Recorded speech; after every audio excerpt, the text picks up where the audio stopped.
Guys, welcome back to the new another vlog. मैं पूजा आप सबको मेरे चैनल पे बहुत बहुत स्वागत करती हूँ। तो गाइस, कैसे हो आप सब? होप करती हूँ बहुत अच्छे होंगे। और मैं भी पहले से थोड़ा सा ठीक हूँ। और अभी मेरा घर का हाल भी थोड़ा बहुत ठीक है। और अभी देखिए इवनिंग का टाइम है और बज रहा है 5:30-6 बज रहा है। और मैं कपड़ा धोने के लिए बैठ रही हूँ, क्योंकि सुबह का जो टाइम है ना, मॉर्निंग रूटीन करने के बाद मुझे बिल्कुल टाइम नहीं मिल पाता है कपड़ा धोने का। तो सोचा शाम को ही धो लेते हैं। अभी पानी आया है तो उधर पानी चालू कर दी हूँ और यहाँ पे कपड़ा धो रही हूँ गेट के सामने ही। वॉशिंग मशीन में नहीं धो रही हूँ, आज हाथ से ही धो रही हूँ, क्योंकि साड़ी है और कुछ है पतला पतला है, तो इसीलिए ना सोचा हाथ से ही धो लेते हैं। और ऐसे भी वॉशिंग मशीन में धोने जाऊँगी तो फिर उसमें थोड़ा टाइम ज़्यादा ही लग जाएगा, तो इसीलिए सोचा हाथ से धो लेते हैं। क्योंकि मैं अभी गई थी दुकान, 5 बजे दुकान गई थी और पानी आएगा करके 5:30 बजे फिर आ गई हूँ घर। कपड़ा धो के सुखा के पानी उनी भर के दिया बाती करके फिर चलूँगी दुकान। गाइस, सच बताओ तो मुझे ना बिल्कुल भी मतलब कोई भी अपने लिए कुछ भी करूँगी ना तो बिल्कुल भी टाइम नहीं मिल पा रहा है। और पहले तो मैं कितना इंस्टा चलाती थी और फेसबुक, हर चीज़ अपने फ्रेंड सब से बात करती थी, आप सबसे भी बात करती थी। लेकिन अभी ना टाइम नहीं हो पा रहा है, क्योंकि घर का परिस्थिति ही कुछ ऐसा है। और मतलब वक्त जो है ना, कब कहाँ किसको मतलब वो खड़ा कर दे कुछ उसका पता ही नहीं है। मतलब इसी टाइप का कुछ है। मेरा वक्त इतना मतलब अभी बिजी चल रहा है ना कि क्या बताऊँ। पहले से तो जो घर का सारा रूटीन था सारा कर कर के मैं थक जाती थी, और फिर भी रेस्ट करने के लिए टाइम मिल जाता था। आप सब यकीन नहीं मानोगे, अभी इतना ज़्यादा बिजी हो गई हूँ ना कि सांस लेने का भी मुझे फुर्सत नहीं है। अब क्या करूँ, इसी करना ही पड़ेगा।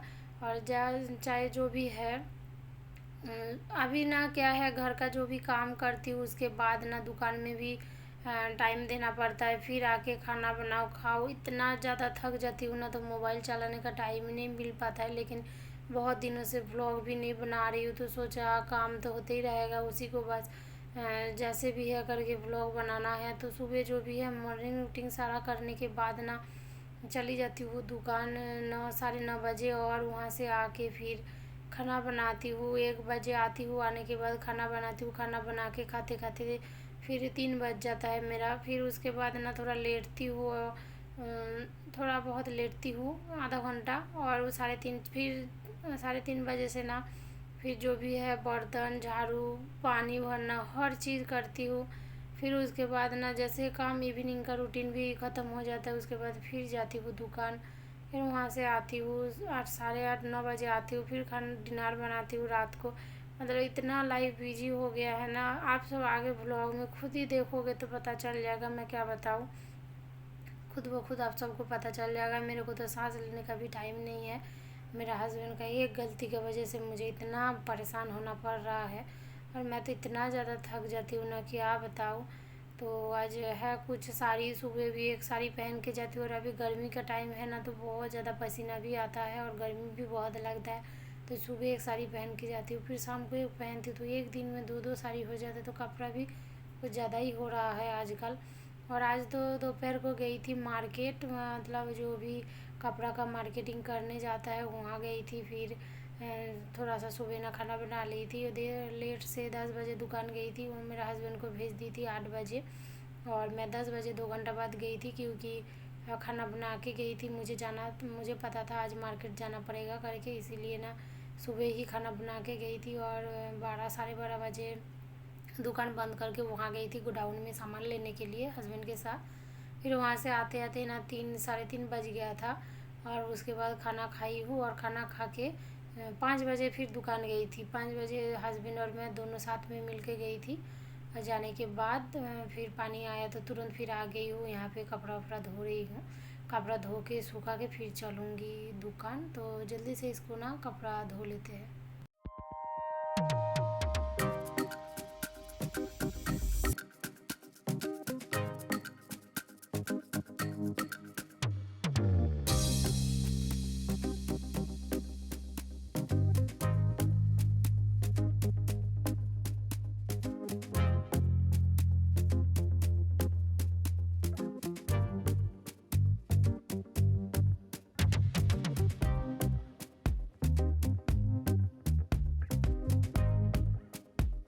गाइस हमारा जो पिछले कुछ दिनों से घर का हाल चाल जो भी है आप सबके साथ शेयर की हूँ। अभी बहुत ज़्यादा टेंशन में हूँ क्योंकि पूरा रोड पे आ चुके हैं हम लोग ना यहाँ आके 10 साल नहीं, 12 13 साल हो गया। 13 साल से हम यहाँ आके दुकान किए, दुकान में जितना मेहनत किए थे, जो भी पैसा पानी जो भी था सारा मेरा हस्बैंड ने पूरा बर्बाद कर दिया। मतलब जो भी था सारा ख़त्म कर दिया है। दूसरे को उधारी दे दे के पूरा हम लोगों को ना रोड पे ला के खड़ा कर दिया है। कुछ भी नहीं बचा है हम लोगों को, बस बचा है तो बस जो घर है यही बचा है और कुछ भी नहीं है। क्योंकि मेरा हस्बैंड ना किसी ने पैसा मांगा था, मतलब उनका जो एक दोस्त है सामान लेने आता था, अच्छा दोस्ती हो गया था, तो उनसे इतना ज़्यादा भरोसा हो गया था ना उनका, मेरा हस्बैंड का, वो दोस्त के साथ। तो फिर उसने ना, वो जो मेरा हस्बैंड का दोस्त है वो एक बार बोल रहा था मेरे को 3 लाख रुपया चाहिए, क्या आप दे सकते हो, मैं 2 महीने बाद लौटा दूंगा। और मेरा हस्बैंड ना मेरे को पूछा भी नहीं है, 3 लाख दिया। उस फिर ऐसे करते करते ना वो पूरा और 1 लाख और ले लिया था, मतलब 4 लाख ले चुका था। और उसके बाद ना फिर मेरा हस्बैंड कई और जगह में ना 3 या 4 लाख पता नहीं एटीएम खोला था। तो शेयर मार्केट में जो एटीएम खरीदते हैं वैसे ही मेरा हस्बैंड भी एटीएम खरीदा था। तो उसमें भी मतलब वो अकेला तो नहीं खरीदा था और उनका और कोई दोस्त था, सब मिला के एटीएम खरीद रहा था। तो मेरा हस्बैंड का 4 लाख पड़ा था। तो वो पहले जो दोस्त है उसको दिया है 4 लाख, ये हाँ एटीएम खरीदने के लिए 4 लाख दिया, पूरा 8 लाख वहाँ बर्बाद हो गया। फिर एटीएम वाला पता नहीं पैसा मिलेगा या नहीं मिलेगा, मुझे नहीं पता है, उसके बारे में नहीं जानती हूँ। लेकिन पहले जो उनका दोस्त जो पैसा लिया है वो ना, जब मेरा हस्बैंड पैसा दिया था उनको तो उन्होंने कोई फॉर्म मतलब कोई भी चीज़ पे कोई सबूत नहीं रखा था, इसीलिए ना अभी वो बोल रहा है मैं कोई पैसा नहीं लिया हूँ, पैसा नहीं दे पाऊँगा।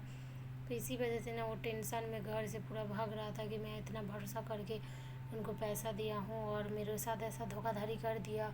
मतलब आप, मैं भी उनको सुना रही थी, आप मुझे पूछे भी नहीं है पैसा दे दिए, और जब पैसा दिए तब मतलब एक बार घर में बोलना चाहिए था, तो आपने किया है, अब आपका गलती, हम लोगों को भरपाई करना पड़ेगा, देखो जो भी है। मतलब इसी वजह से ना घर में बहुत ज़्यादा टेंशन था, और वो भी इतना ज़्यादा टेंशन में आ गया था ना, तो वो भी घर से इधर उधर भाग रहा था, उसका दिमाग काम नहीं कर रहा था, कहाँ कहाँ जंगल में जाके बैठते थे, कितना मुश्किल से उनको ढूंढ ढूंढ के मना के लेके आए हैं। और ज़्यादा उसको कुछ इसीलिए नहीं बोल पा रही हूँ क्योंकि एक तो वो टेंशन में है, उसको ज़्यादा कुछ सुनाने लगूँगी तो फिर उल्टा सीधा हरकत करेगा। इसी वजह से बहुत कुछ दिनों से तो घर से खाली गायब हो रहा था, उसको फ़ोन कर कर के पता कर कर के उसको पकड़ के लेके आए थे।